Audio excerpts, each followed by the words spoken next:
Okay, let's unpack this. I want you to close your eyes for a second. Imagine you're 10 years old. Okay. You are standing on the edge of a literal cliff. It's this limestone bluff just baking in the Texas heat, and it's hovering about 15 feet over a place called Coyote Creek. In Plano, Texas. In Plano, Texas. The air smells like dust and dried weeds, and you're standing there looking down at these jagged rocks, and you're calculating. And to be really clear here, you aren't calculating how to jump. That's not what this is. You are calculating how to fall. Exactly. That distinction is everything. This isn't, a suicide attempt. It isn't some game of daredevil with your friends. No, it's a performance. It's a performance. Yeah. You're trying to figure out the precise physics required to drop 15 feet, hit the ground, and break a bone. Just right. Just right. Maybe an arm, maybe a leg would be better, but not, actually kill yourself. And you're doing this for one very specific, very desperate reason. You want your mother to stop giving you the silent treatment. That's it. That's the entire motivation. You want her pity. You want to completely reset the dynamic of your relationship by staging a disaster. You figure if you're broken, she has to speak to you. She has to be the mother again. It is such a visceral, disturbing opening image for a book, isn't it? It just immediately sets the stakes for what we're talking about today. It really does. We are doing a deep dive into Homeschooled, a memoir by Stefan Merrill Block. And if you think this is just going to be a story about, I don't know, learning multiplication tables at the kitchen counter. Or baking bread. Or baking bread, yeah.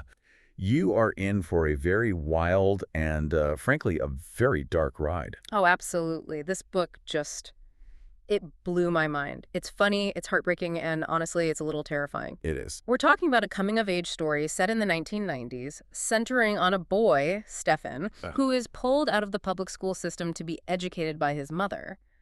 But this is not your standard homeschooling story. This is a story about what Stefan himself calls a cult of two.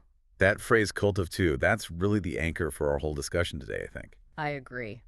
The mission of this deep dive is to explore that thin, dangerous line between nurturing a child and smothering them.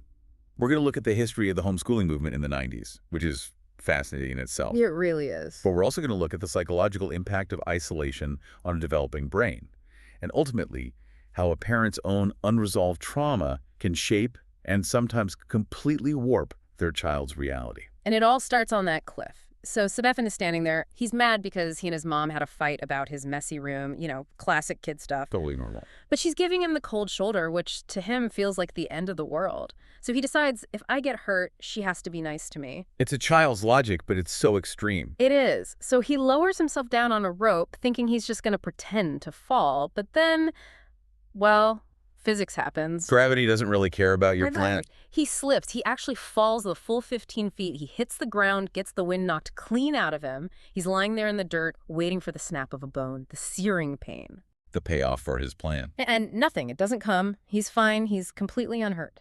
And for Stefan, in this very specific psychological landscape, being unhurt is a total disaster. It ruins the entire script. It's a failed operation. I mean, what do you do?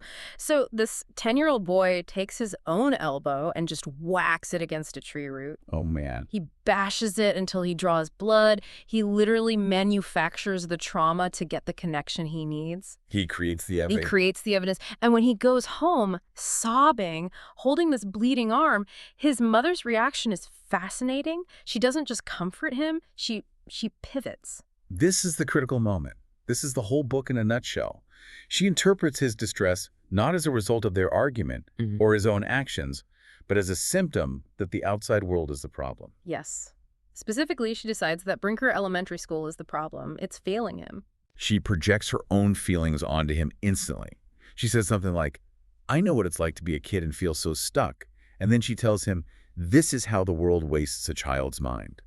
And just like that, the accident, the performance, becomes the catalyst for pulling him out of society. It's a complete rewriting of reality. She takes this specific incident, a boy falling off a cliff because he wants his mom's attention, and turns it into a systemic critique of public education. And that brings us to the setting of this story. Yeah.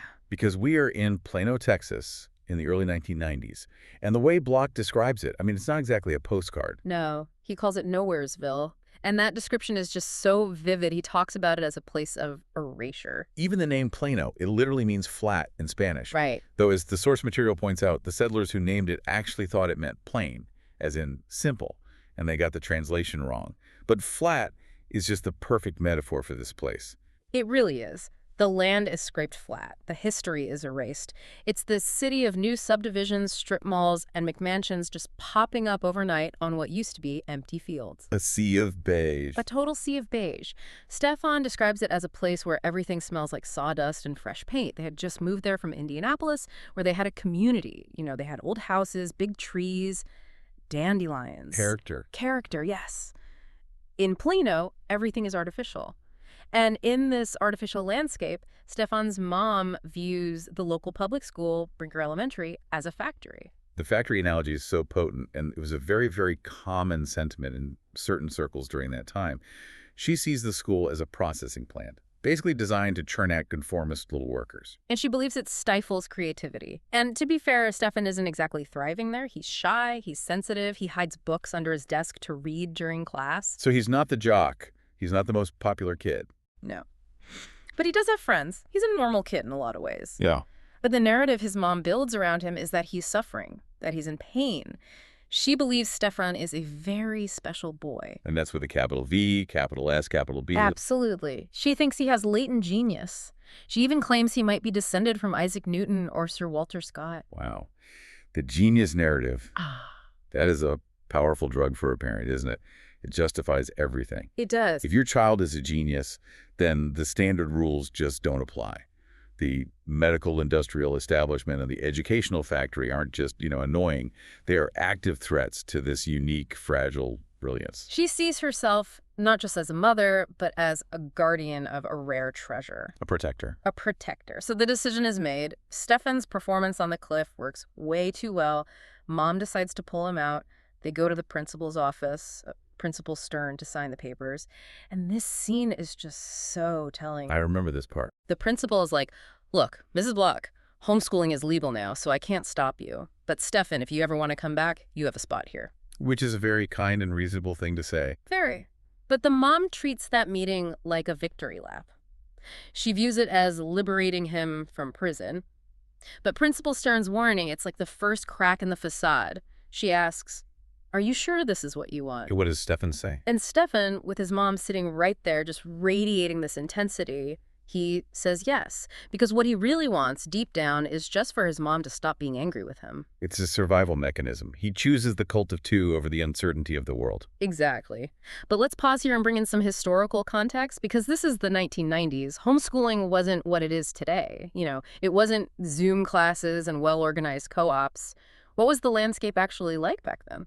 It was a really pivotal, transitional time for the movement. Stefan's mom was inspired by a man named John Holt. Does that name ring a bell at all? Vaguely. He was an educator of some kind. He was a very influential educational theorist, mostly in the 60s and 70s. He wrote these huge books like How Children Fail. His central thesis was that schools actually make children stupid. Okay, that's a bold claim. A very bold claim. He argued they do it by forcing them into rigid structures, testing them constantly, and just killing their natural love of learning. So he advocated for something called unschooling. Unschooling, that sounds messy and kind of unstructured. It can be. The core idea is letting the child's own curiosity lead the way. So if a kid is interested in dinosaurs, you read about dinosaurs, you go to museums, you maybe calculate the bone density of a T-Rex. Okay. You don't sit them down and force them to do a worksheet on the Civil War if they don't care about it yet. Which sounds very hippie, very 1960s counterculture. It was. That's exactly where it came from. Started as a leftist countercultural movement. Power to the people, don't let the system grind you down. That fits Stefan's mom perfectly. Right. She's secular, she's eccentric, she loves the arts. But by the 1990s, the whole energy of the homeschooling movement had shifted completely. Right. This is when the religious right gets heavily involved. Exactly.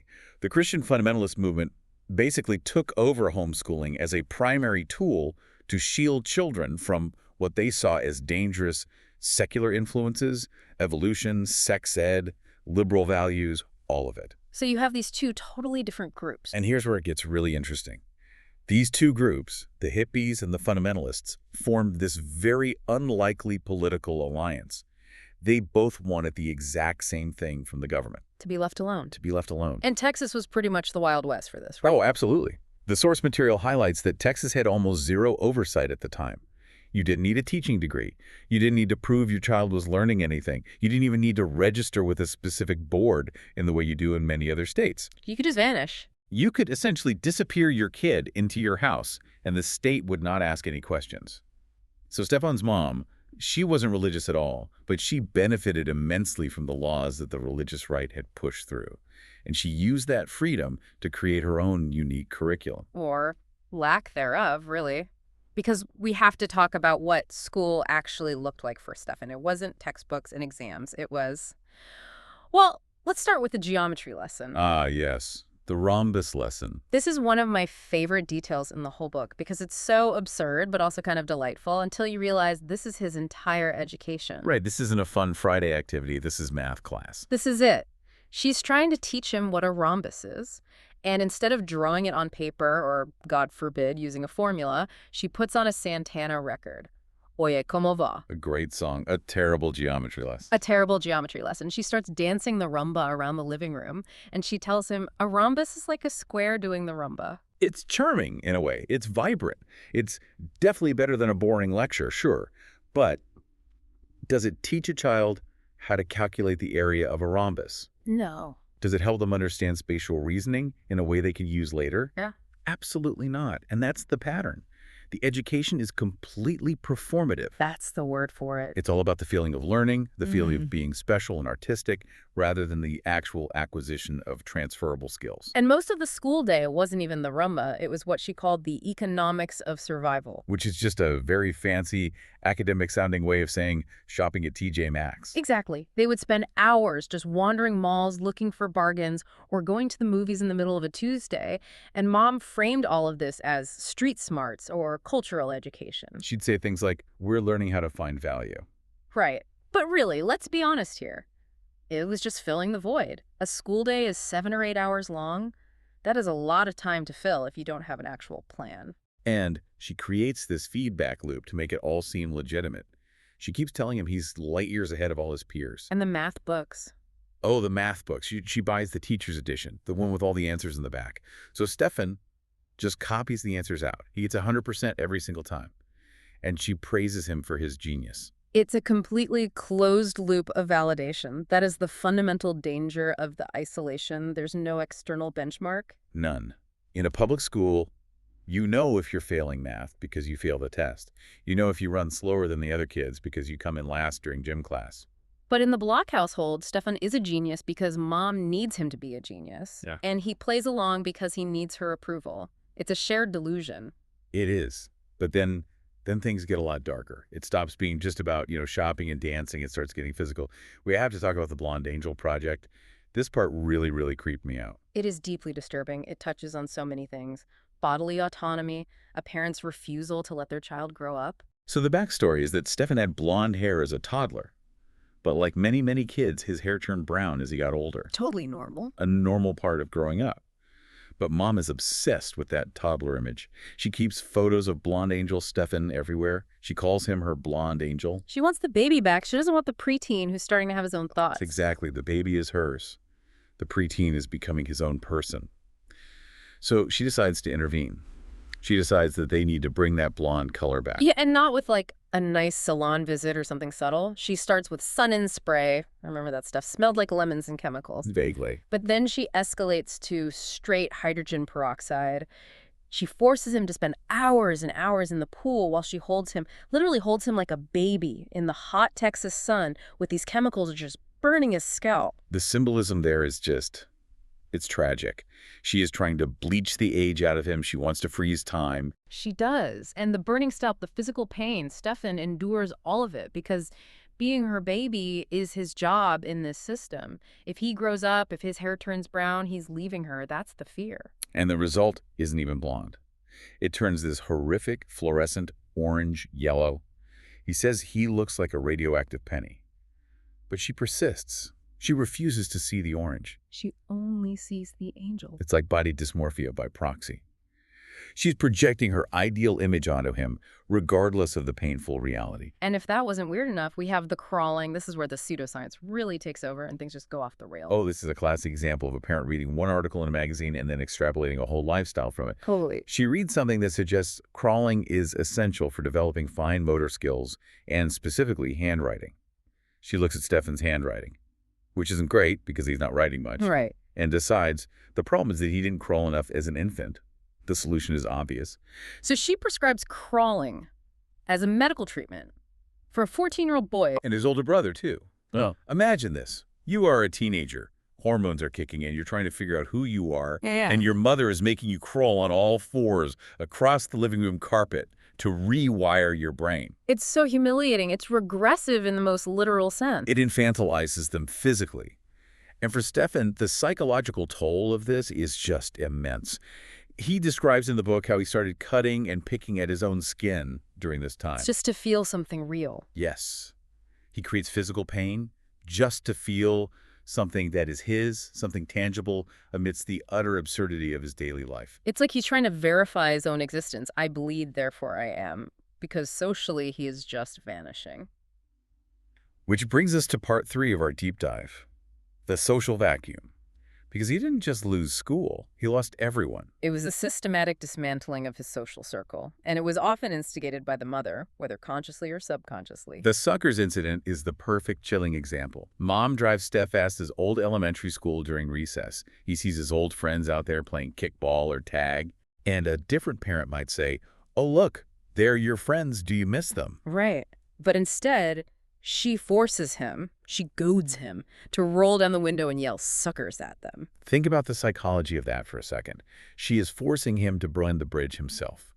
She is creating an us versus them mentality. Completely. If everyone outside the car is a sucker, a mindless drone in the factory, then the only smart, safe, special people are the ones inside the car.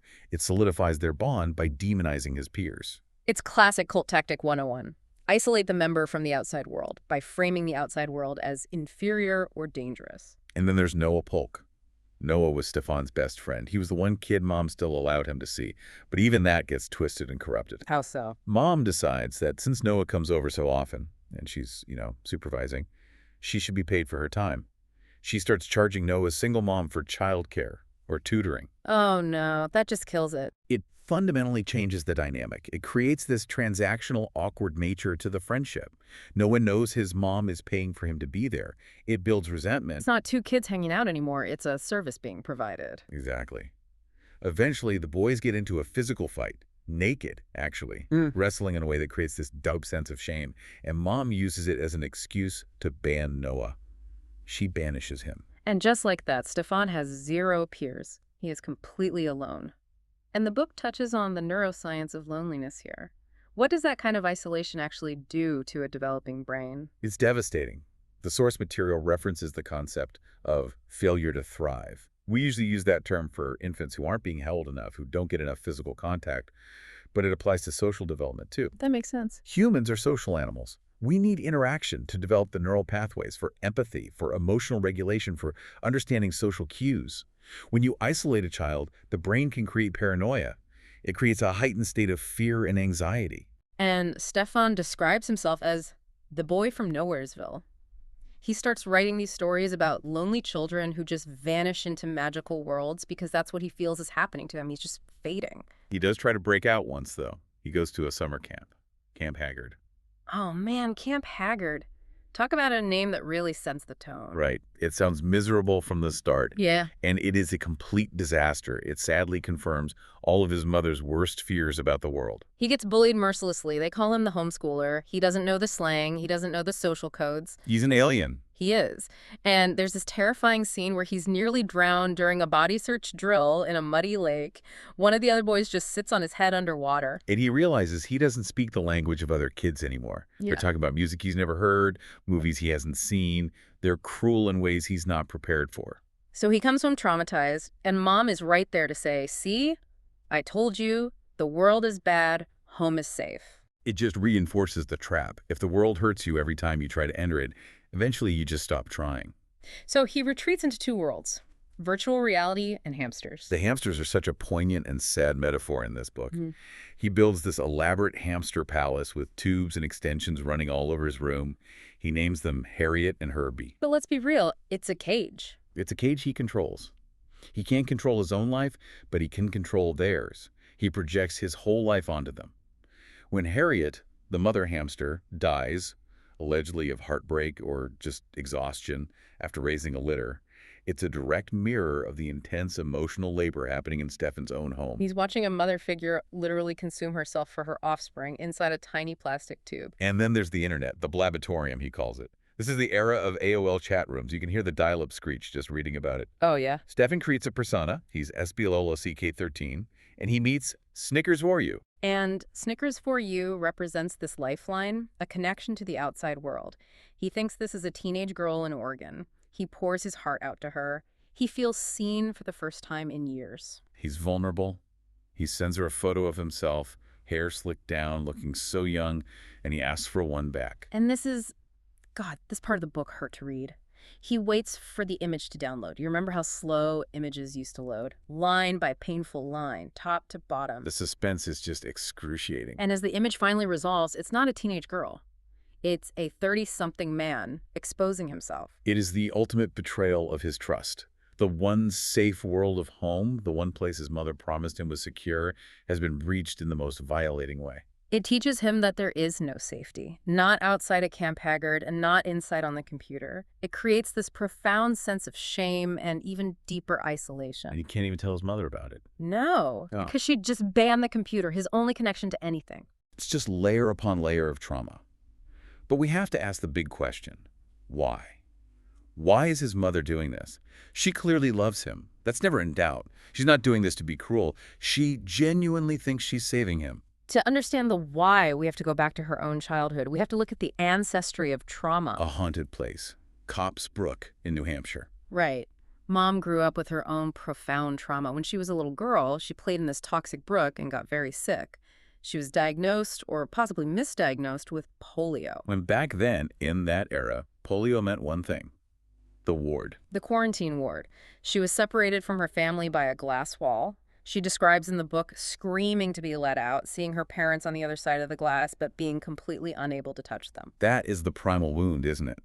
That feeling of being alone, terrified, and separated from love by a physical barrier. It is, and she is subconsciously trying to save Stefan from that exact feeling. By keeping him so close, by refusing to let him be processed by the school system, she's trying to prevent him from ever feeling that same isolation she felt in the hospital. She wants no glass walls between them. But the tragedy, the almost Shakespearean tragedy of it, is that by trying to save him from loneliness, she creates it. She becomes the glass wall. She isolates him from the rest of the world so he can only be with her. It's a complete self-fulfilling prophecy, and we see this generational trauma playing out with the grandmothers, too. You have Nana, the maternal grandmother, and Grandma Mimi, the paternal grandmother. And they are polar opposites. Totally.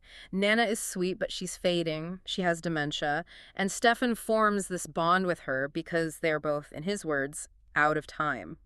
He's stuck in childhood. She's regressing back into it. It's a very gentle, very sad bond. But then there's Grandma Mimi, the real estate queen of Cincinnati. I love Grandma Mimi. She's my favorite character. She walks in wearing gold lame, jewelry clanking everywhere. She is flashy, she's critical, she's loud, and she is the nemesis of the story. She is the nemesis because she is the truth teller. She is the only one. She walks into this hermetically sealed house and immediately starts poking holes in the bubble. She does. She tells Stefan he needs to be around other boys or he'll become too much a woman. She asks why he isn't in school. She questions the logic of everything. She pierces the bubble, and because of that, Mom hates her.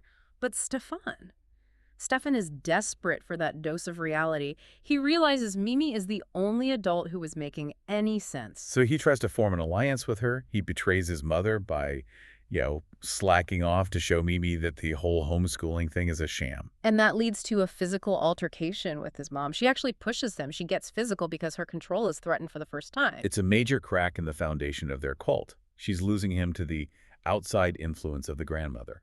And cracks are starting to appear everywhere at this point. This brings us to part 5, the breaking point. Because you can only hold back reality for so long before it floods in. The pressure cooker is dialed up to 11 by a death. A boy named Caleb. He was the son of Mom's best friend. And he dies suddenly of a heart condition in the middle of a basketball game. Just drops dead on the court. And this absolutely terrifies the mother. It confirms her deepest fear that the world is lethal, that random death can come for anyone at any time. So she clings even tighter to Stefan. But at the same time, life gets in the way. She needs money. So she starts a tutoring business. The irony of this is just staggering. She starts tutoring other public school kids in their home. The very kids from the system she despises. Yes. Stefan is upstairs, hiding, listening to his mother be the fun mom to these strangers. She's teaching them math, she's laughing with them, she's engaging with the very curriculum she claims is poison. It highlights the hypocrisy, or maybe just the compartmentalization she's capable of.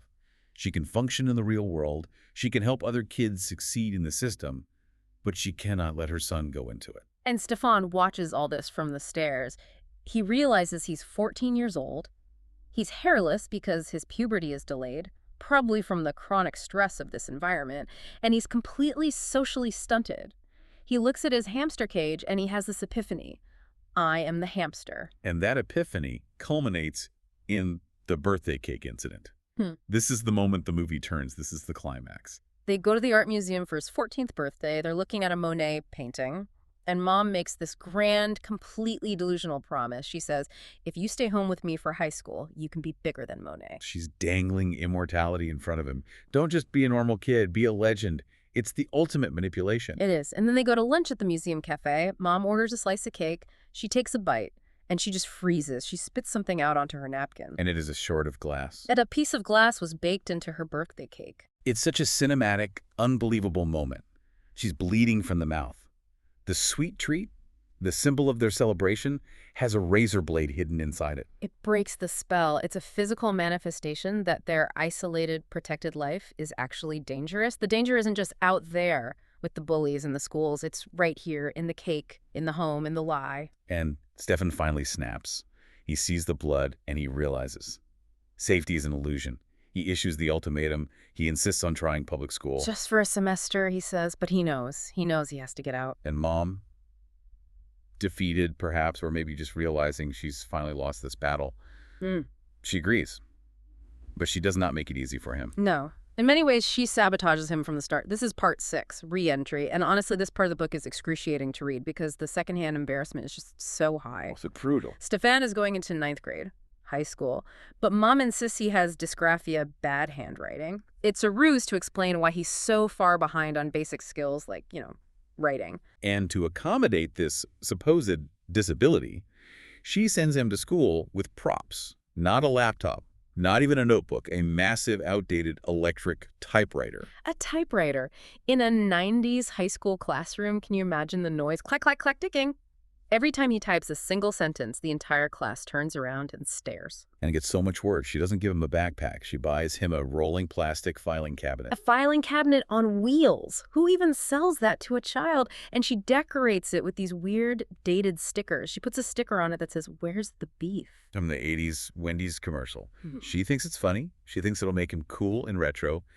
But she has lost all touch with what is socially acceptable for a teenager. In the high school ecosystem, that filing cabinet is a giant target painted on his back. It's a kill me sign. It is. So picture this. First day of Shepton High, Stefan walks in, pushing a filing cabinet that says, "Where's the beef?" carrying an electric typewriter.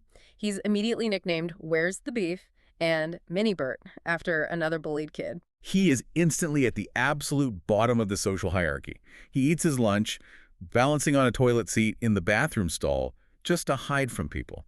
It is the exact nightmare scenario his mother always warned him about, but she engineered the conditions for it to happen.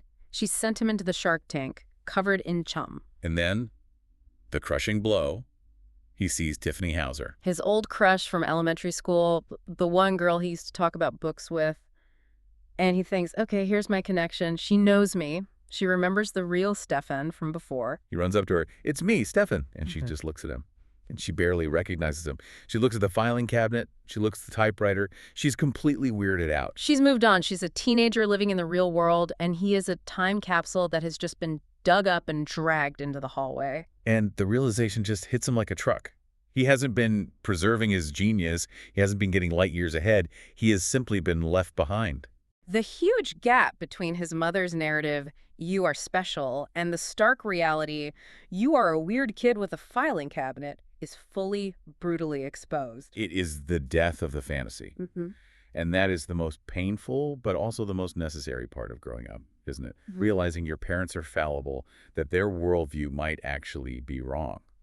So, where does this leave us? The book ends on a really reflective note. There's a quote from Goethe that his Nana left for him in a book. Be bold, and mighty forces will come to your aid. And Stefan realizes that for him, being bold meant breaking his mother's heart. He had to hurt her to save himself. He had to leave the cult of two in order to become one whole person. But the ending also acknowledges the bond. Mhm. It's not a simple story of good versus evil, even through the trauma, the bleach, the crawling, the lies. The love was the central motivating force. It was a consuming, overwhelming love. It wasn't malice. It was a desperate, misguided attempt to protect him that went horribly, horribly wrong. And the final image is just. It's perfect. It's Stefan in class, typing his own name over and over on that loud typewriter. My name is Stefan. My name is Stefan. It's an assertion of his own existence. He is finally writing his own story, not the one his mother wrote for him. And that's the takeaway, really. We all have to, at some point, type our own names. We have to step off the cliff for real, without the rope, and see if we can fly, or at least learn how to fall without breaking. Wow, what a journey from the edge of Coyote Creek to the halls of Shepton High. Homeschooled is a wild, unforgettable read. If you want to understand the intensity of the mother-child bond and the strange, dark places it can go, you have to pick this one up. Absolutely. And maybe ask yourself, what narratives are you holding onto from your own childhood that might be keeping you in a cage? Deep thoughts to end on. That's it for this deep dive. Thanks for listening, and stay curious. Goodbye, everyone.